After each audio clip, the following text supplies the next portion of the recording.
Hi there and welcome to another Atypical Philosopher video with myself, Jonathan M.S. Pearce. I'm going to speak to you today again about Ukraine. There's been so much going on and the counteroffensive going on in the Kharkiv Oblast up the north of Ukraine, northeast of Ukraine, has been lightning and so much has happened, and things appear to be happening as well in Kherson. As of the last sort of half an hour, but I'll just talk you through those movements and the implications thereof.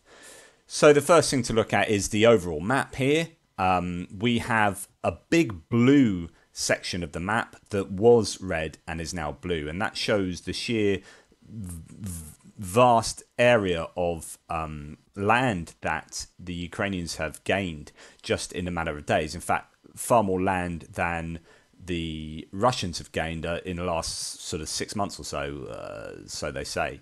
There are different sort of quotes. I mean, initially it was sort of 1,000 square kilometers, 2,000 square kilometers. Now some people are saying 8,000 square kilometers. Huge amount of land that's been taken. Let's look a little bit more in detail before we go and talk about Kherson. A little bit more detail about what's been going on in the Kharkiv Oblast. So up here, this is all from the Institute for the Study of War. Here you can see what has happened. The offensive went eastwards from the line that was originally held over here, and just in a matter of days has scooted right through.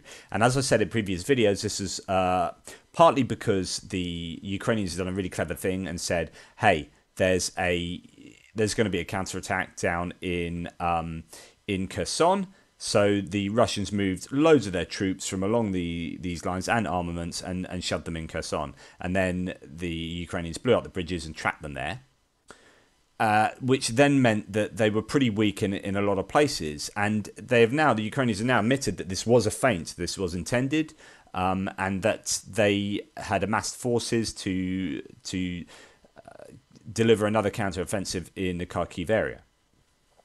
And it seems they're prodding and probing in a number of different places as well. So there's talk now that there was a counterattack sort of yesterday and today, possibly around the Lysychansk area and the Lysychansk refinery. Also, Lyman has been... There are lots of rumors flying around whether it's liberated or not, and in fact Izium, which remains red on this map because this map is not it's not current. Like, these things are really dynamic.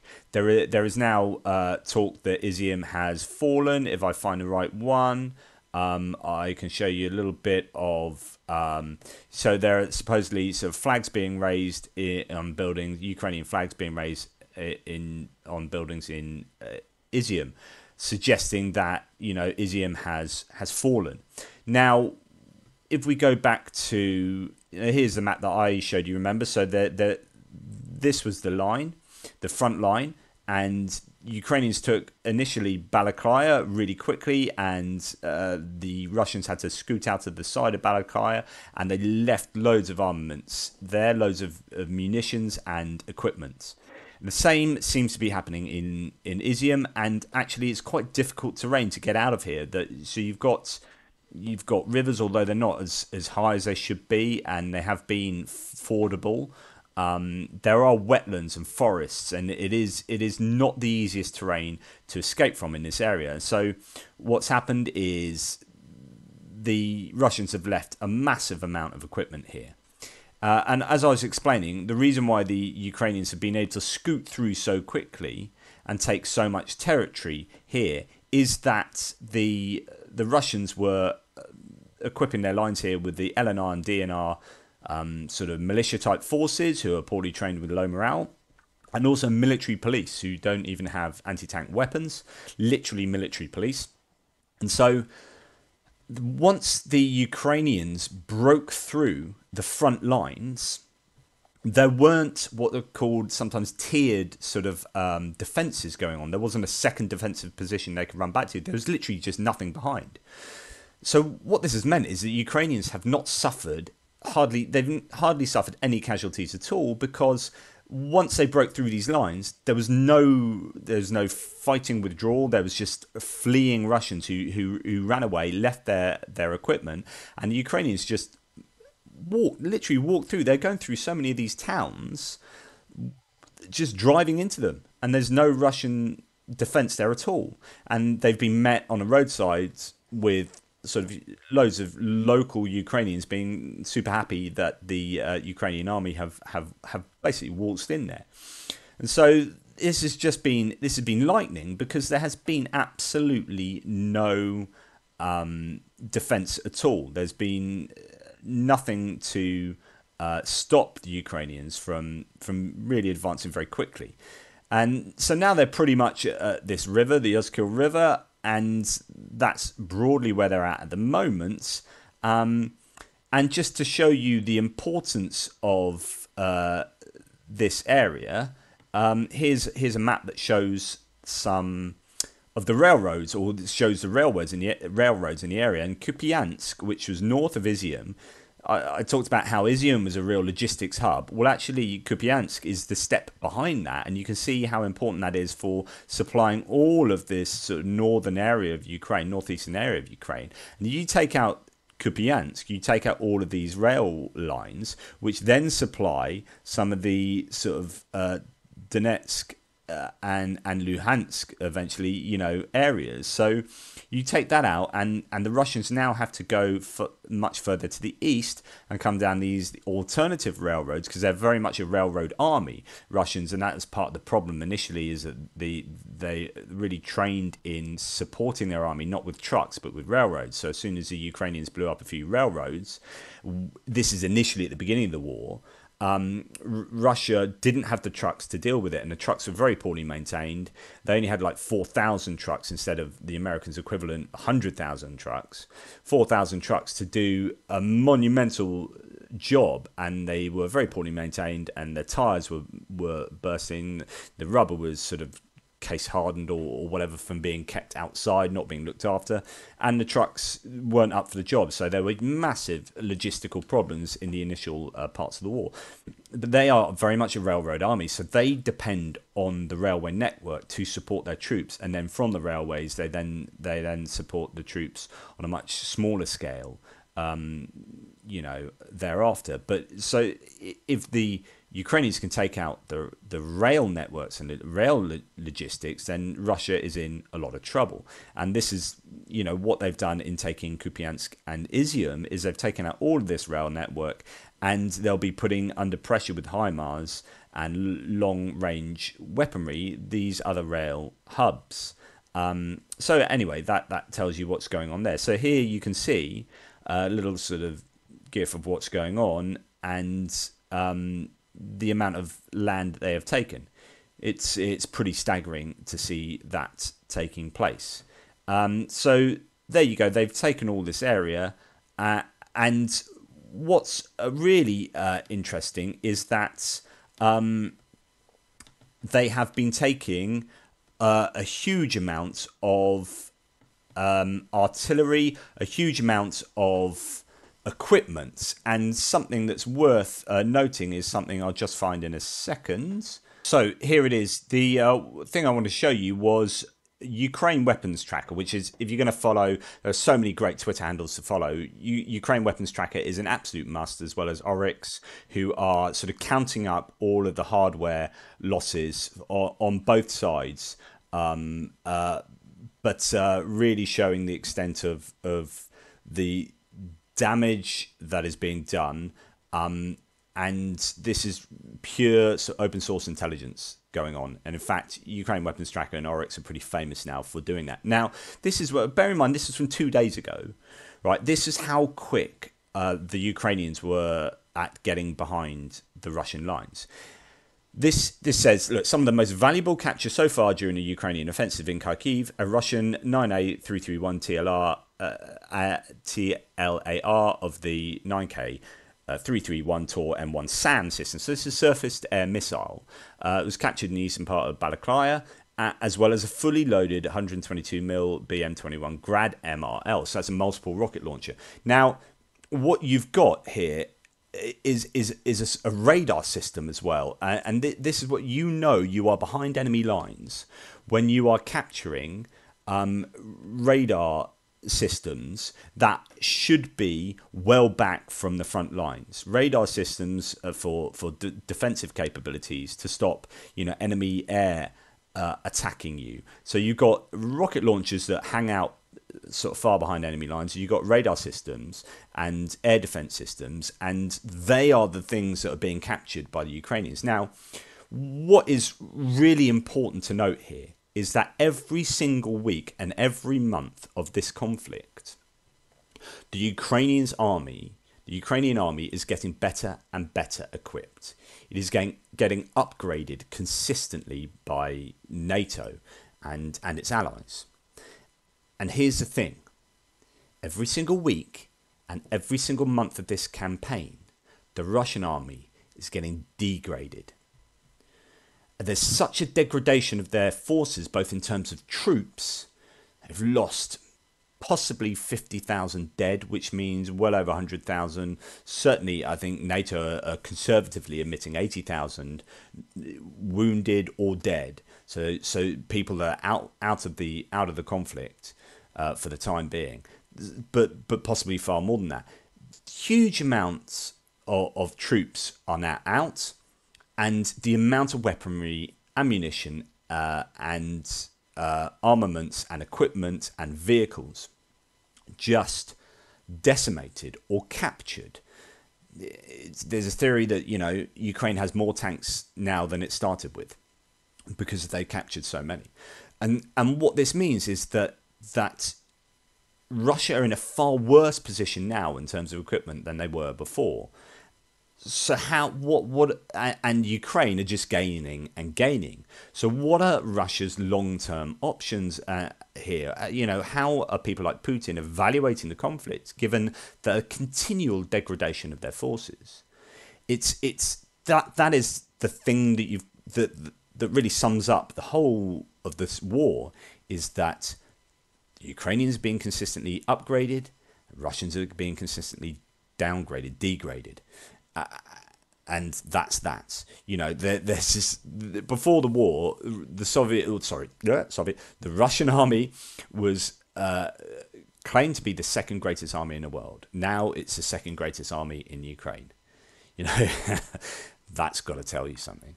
So we have this particularly, difficult situation for the Russians here in terms of what do they do? Okay, because they have.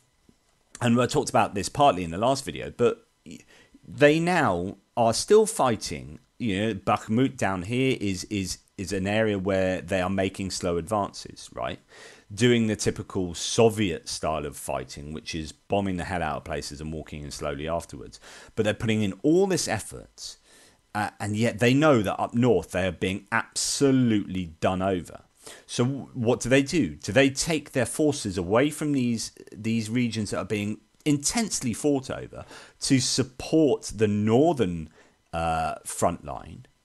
But in doing that, they are then opening themselves up to counteroffensives all up and down their lines. The Zaporizhia front, the Donetsk front here, or do they just have to hope that Russia, the Kremlin will come up with some way of saving this northern line and carry on doing what they're doing here? And it's a real dilemma for them, because realistically they should be supporting the north with reinforcements, but they don't have reinforcements. They can't mobilize quick enough. So will Russia call for a massive mobilization, or will there be enough discomfort in Russia that this war the popularity of the war will cause the toppling of Putin? I mean, this is what's going to happen. One thing they could do, there's a nuclear power station that they could use as a weapon. They could sort of weaponize a nuclear power station, which is genuinely what a lot of people are worried about. It's now been turned off, but even in that state, it is still exceptionally dangerous. So the options are really limited for the Russians here. Hence, they are going to North Korea and these other places to seek out extra armaments and ammunition. But they're in a real bind. So that's what's happening there. Now, I suppose the challenge for the Ukrainians is spreading themselves too thin, because as they take this massive amount of land, they are obviously far thinner on the ground, and then this then becomes potentially an issue as far as counter offensives from the Russians. So if the Russians produce their own counter offensive, they don't want to be spread so thin. So that it's like, how quickly do you go? It's a bit like a game of, I don't know, I don't know if you like rugby, but a game of rugby where you have someone that breaks through the defensive line and is running with the ball and is looking really good, running really quickly, but then gets tackled. And they've run so quickly that they are isolated from the rest of their players and eventually lose the ball because they've been tackled. They've done such a quick run that they are isolated, and their team hasn't caught up with them. There aren't enough of their team around them. Well, this is actually a good analogy for what's going on here. So if the Ukrainians aren't careful, they are going to sprint all over the shop up north and then isolate themselves and be prone to kind of lose a ball in a counter-attack. So that is definitely something to watch out for. They will hope that the locals can provide infrastructure to retain a kind of Ukrainian presence in these towns behind and get all the governmental things going. But again, this is really dynamic. You don't know whether there's going to be some backwards and forwards. The question is, though, do the Russians have the forces to do that? So what has happened is the Russians have run away so quickly, but they have lost so much of their equipment. So if I go back to the Ukraine weapons tracker, right, this is from September the 9th, right? Every single one of these entries is one or multiple examples of armaments being captured or lost or blown up. Pretty much all from the Russians losing them, not from the Ukrainians losing them. And some of these are like 9 tanks lost at once with 8 extra vehicles. And you're like, well, that's 17 vehicles in just one post. Just phenomenal. Look, we're still on September the 9th, now to September the 10th. All of these are examples, like video and image, confirmations of the loss of huge amounts of stuff, like even planes. So there's a couple of Su-34s and 35s, I think, Russian planes that have been shot down with manpads, which are sort of man-held, anti-aircraft sort of missile launchers.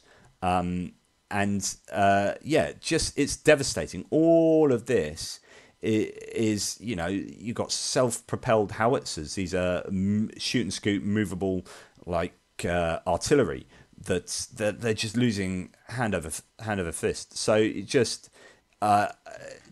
absolutely terrible for the Russians. So if they are losing all of this, where does that put them in terms of a counteroffensive for themselves?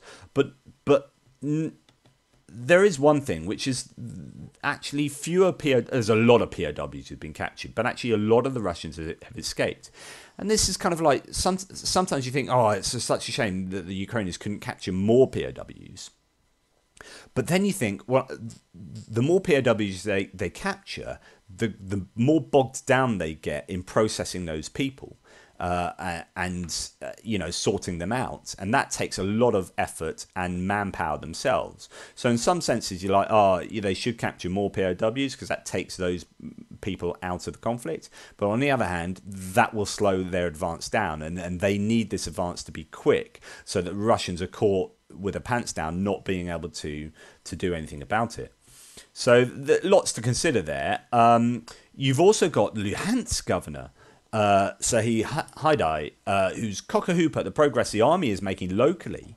So this is further down south, saying the occupant is running. He says expects good news from Svatove, Kremina, Rubizhny, and areas Russia took weeks to capture this year. Remarkably, says the enemy is running from areas seized even in 2014.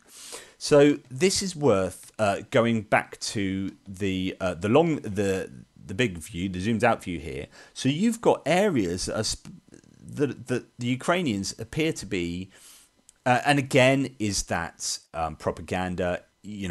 be very wary about what you listen to.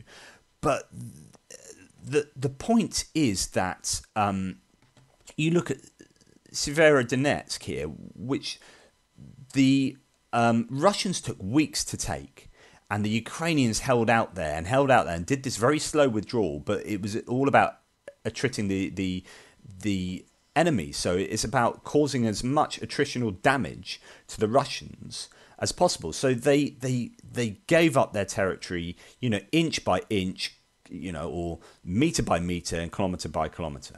And it was really painful for the Russians. But going this way, the Russians are giving that up really, really easily. And this is possibly not just an end result of some clever planning in the last week or so. This is actually the result of months and months and months of the Ukrainians causing huge amounts of attrition to the Russian lines, and meaning that the Russians' advance has been painfully slow, like painfully slow, in terms of troops and armaments and equipment, such that actually they're a lot weaker now. Each month makes them weaker, whereas the Ukrainians are getting trained up 10,000 soldiers being trained in the UK. They've got pilots being trained in America. They've got people being trained in Russia and Poland and all over the shop, and constantly getting sort of rotations, whereas the Russians had culminated, which is the military term to say they kind of reached the end of where they could and stalled. It wasn't that they had lost, it's just they stalled. They didn't have the forward momentum to take it any further. They weren't using combined arms, so that all the different elements of air, ground, radar, or, all these different elements of an offensive, whereas the Ukrainians are being because they're being trained by NATO, they're much more cohesive, and this has resulted in months of attrition and then a very cleverly positioned set of counterattacks. So much to talk about, and sorry I'm not going over things in great detail. I just want to mention this because Kherson, which was originally where it started down here, where we had them lulling them into a honey trap and then blowing up the bridges behind them. I'll just find a map for that. So here's the map of the Kherson region, and that shows you pretty conclusively that there is a lot going on here. There are now, instead of sort of 3 areas to focus on, the Institute for the Study of War say there are 5 areas where there's intense fighting happening. Now, remember, this is where there are a lot of decent Russian or better Russian airborne forces and special forces positioned with a lot of better equipment, as well as being dug in. Okay, so this is slow. But just recently, and again, is this propaganda? You be warned about this, but information appeared on the network that from the evening of September 9th, the command of the armed forces of the Russian Federation in the Kherson region began to negotiate with the command south of the armed forces of Ukraine on the surrender and abandonment of the occupied territories, which is fascinating. So this means that there could well be negotiations going on for over whether Kherson is given up, or some agreement over what takes place there. So in Kherson, it looks like the general staff have now confirmed that the mighty Russian army is now retreating from positions in Kherson region.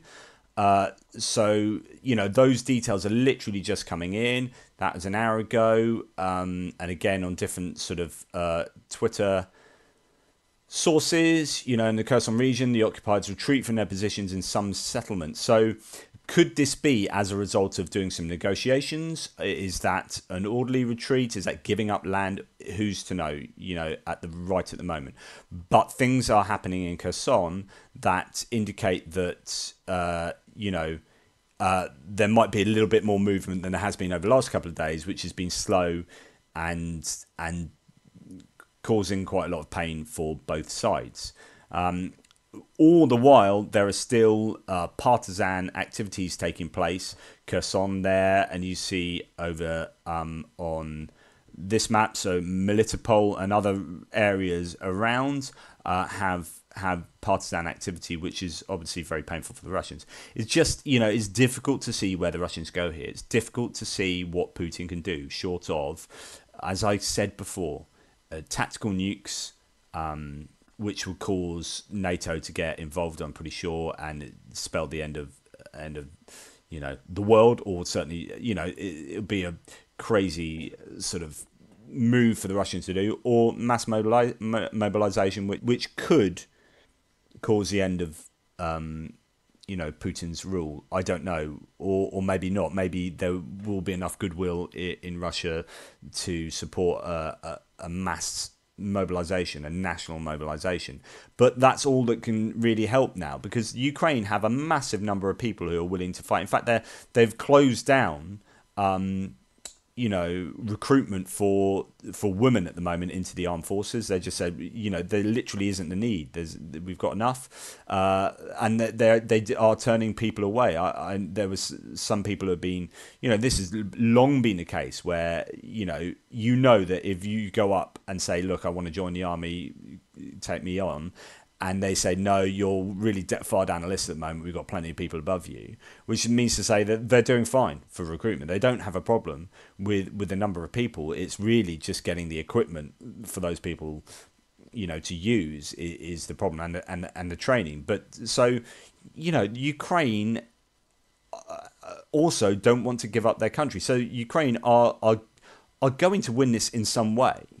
I don't know how long it'll take, but I can't see what Russia think they're going to get out of it, other than retreating back to the areas they had in 2014. These areas in black, essentially. That's all that I can see. They can walk away from this with. It's just anyway.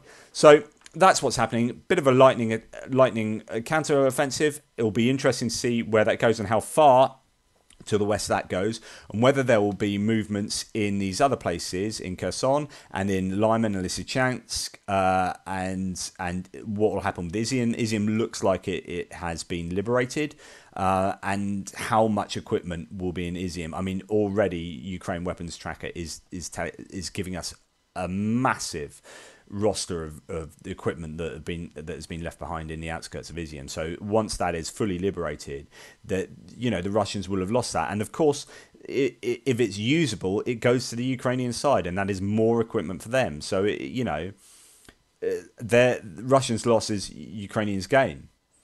There you go, zero-sum game and all that. So it's not looking good for Russia. And then this really could be the turning point of the whole campaign, as news of this spreads through the Russian ranks, and then that causes panic, and people are more likely to run away. It is a snowball effect that will be taking place and has been taking place.